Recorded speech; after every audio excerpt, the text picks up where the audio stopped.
Ladies and gentlemen, welcome to WWE Smackdown Live Review for October 4th, 2016. I have to say this much. This episode, this go-away home show, definitely has gotten my interest and invested into this WWE No Mercy pay-per-view. I have to say this much. The matches weren't great. I'll admit that. But the fucking build for this pay-per-view has been outstanding. I am extremely impressed at how well this whole event is being built up to be. It seems very important. It feels, it's not the greatest pay-per-view in the world build, but it's a build nonetheless. It is being looked at as something important, gaining people's interest and making you want to invest your time in watching this. For example, three things that are going on here that are heavily being focused upon is the Randy Orton and Bray Wyatt with a weird segments and weird interaction between Randy Orton and Bray Wyatt has been unbelievable in the last 2 weeks. I mean, Dolph Ziggler and Miz has been outstanding with the passion that Dolph Ziggler has in these promos in the last couple of weeks. Actually, in the last few months, he's been full of passion with each and every promo. His only problem is he hasn't been winning any matches, which is the downside of what Dolph Ziggler is at this point in his career. I hope, for his sake, I hope he is not leaving WWE and he's walking away the new Intercontinental Champion. And I'll tell you this much, guys. This win, if he gets it and he's not leaving WWE, will be huge. I mean fucking huge. Yes, he won Intercontinental title matches multiple times, but this match will mean so much more than just an Intercontinental title win. It will signify that WWE is moving forward with Dolph Ziggler as a main star. Give me one second. Excuse me. But yes, they are. It seems like they are moving. If they have Dolph Ziggler win this Intercontinental title match, it will mean the world for Dolph Ziggler in his career at this point in time. It will make him move forward if they continue to go on the path that they're going on. This whole thing with him going after the world title first was just a sign of things to come. I even mentioned this on the videos before that. They could help rebuild him back up to the main event spot where they can make him a legit challenger for the World Heavyweight title. So, that all being said, if he's not walking away from WWE, this will be tremendous for him and the Intercontinental title all in one swoop. So, the other thing is, John Cena, AJ Styles, and Dean Ambrose, unbelievable. Loved it. Thought it was great. Mic work by all three men, especially, well, actually, John Cena didn't really say a whole lot of anything. But Dean Ambrose was actually the best one out of everybody during this whole segment. I mean, Dean Ambrose pretty much mentioned how John Cena is a cutthroat, cuts you legs from underneath you, stab you in the back. He'd rather be himself, a guy that's down and gritty kind of wrestler. And if being a fake, polished up doll like John Cena behind the scenes is going to get you somewhere as a WWE superstar, he'd rather be himself than be anything like John Cena or anybody that wants to be like him.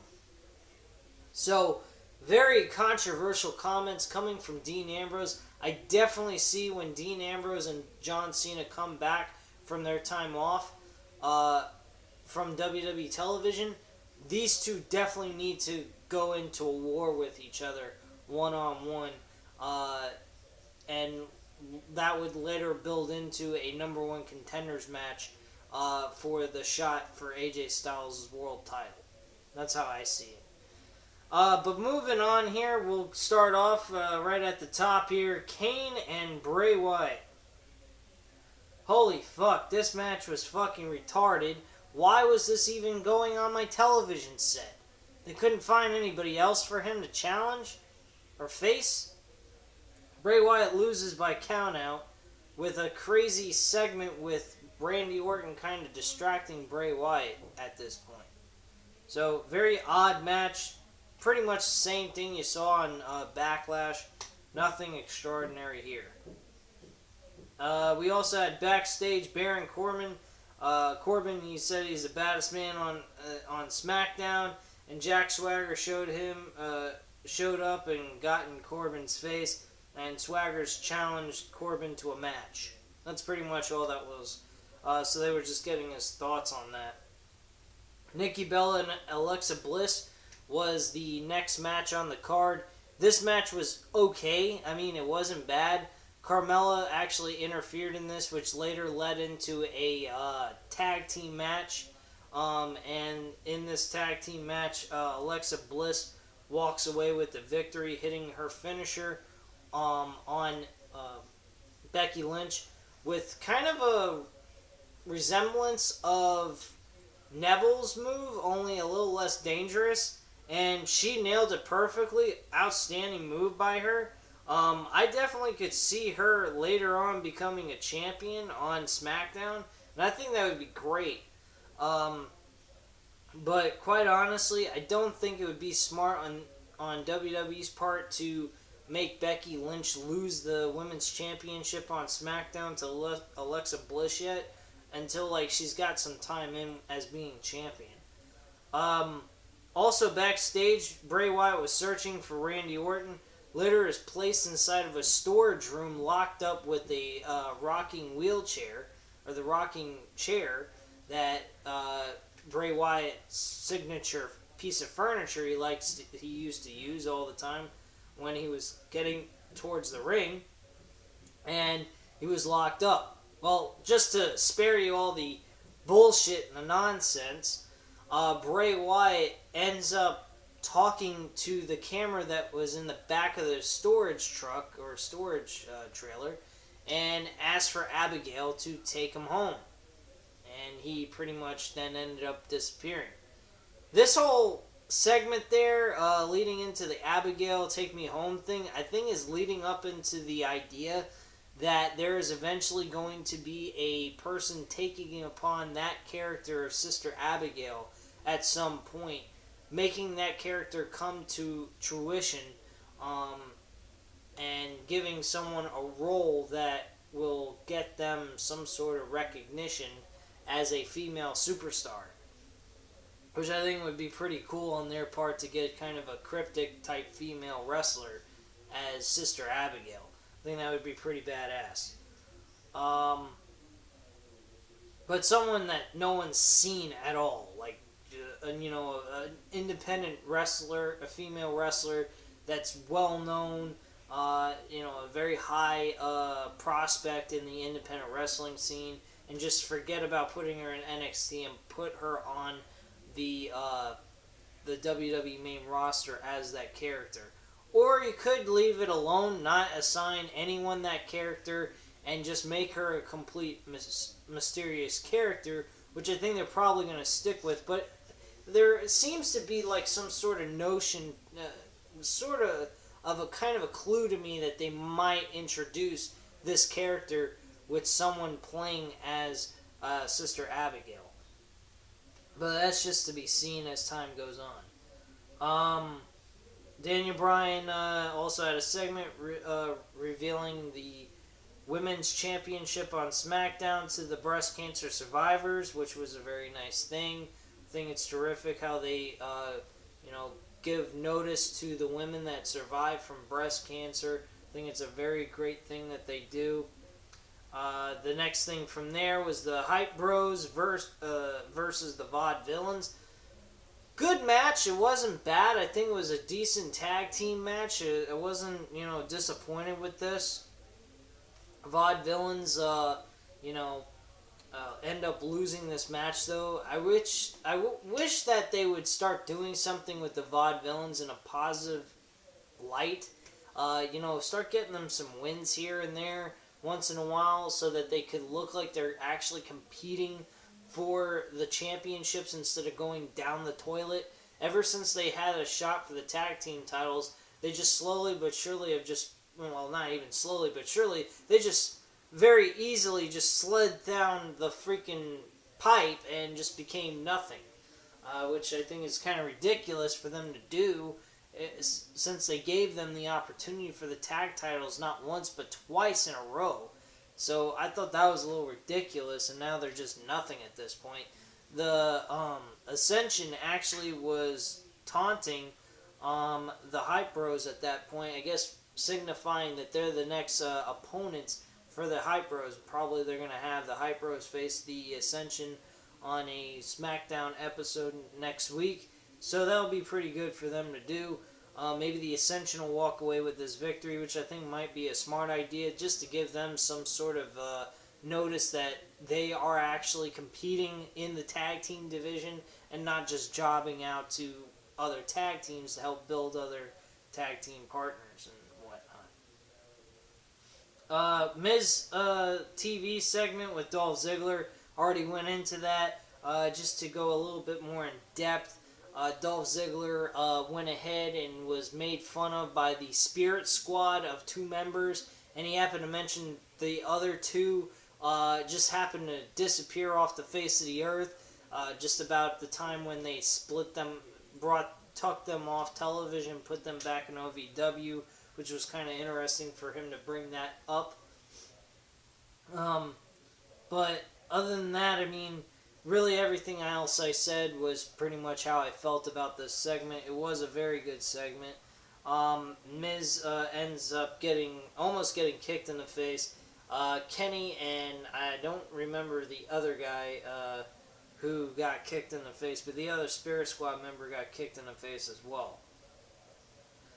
Jason Jordan faced Jey Uso and got defeated Jey Uso in this one-on-one match, getting a little bit of revenge on the Usos very quickly, but the Usos end up attacking, and Heath Slater and Rhino go for the save, preventing any more damage to the American Alpha tag team that they have already sustained. I already mentioned about Wyatt backstage talking to Sister Abigail.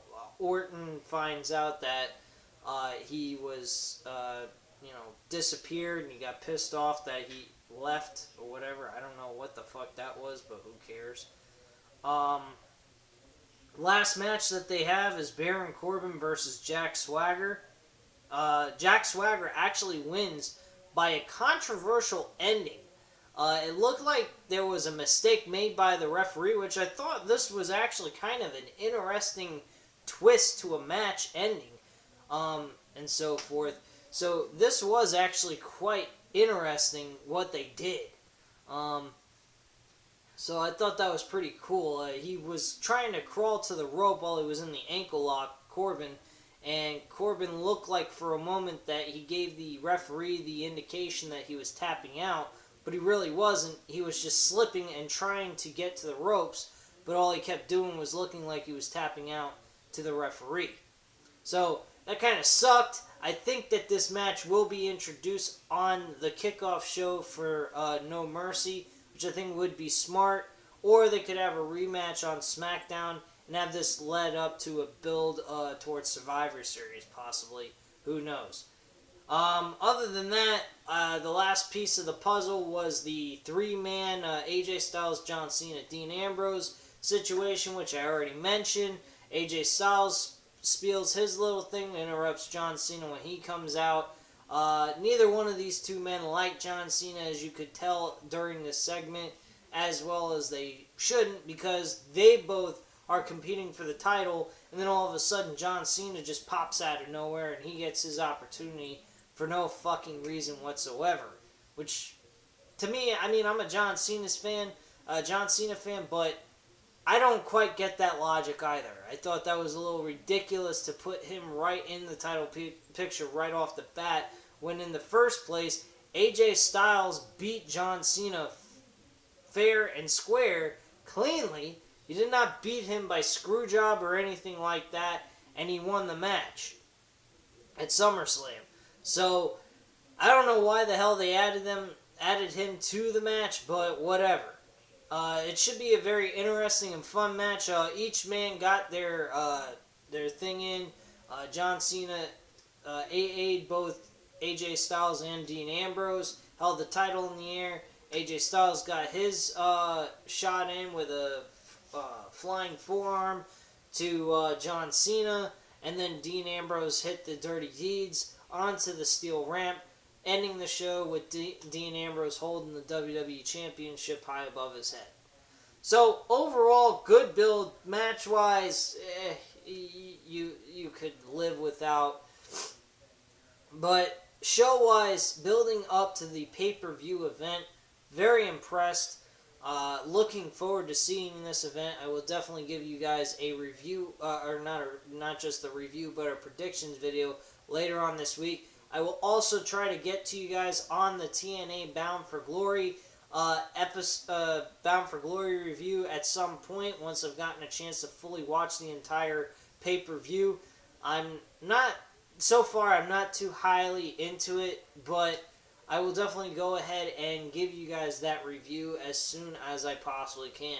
Anyway, at this time, guys, leave your comments and opinions down below. Let me know what you guys thought of the episode for Smackdown on October 4th of 2016.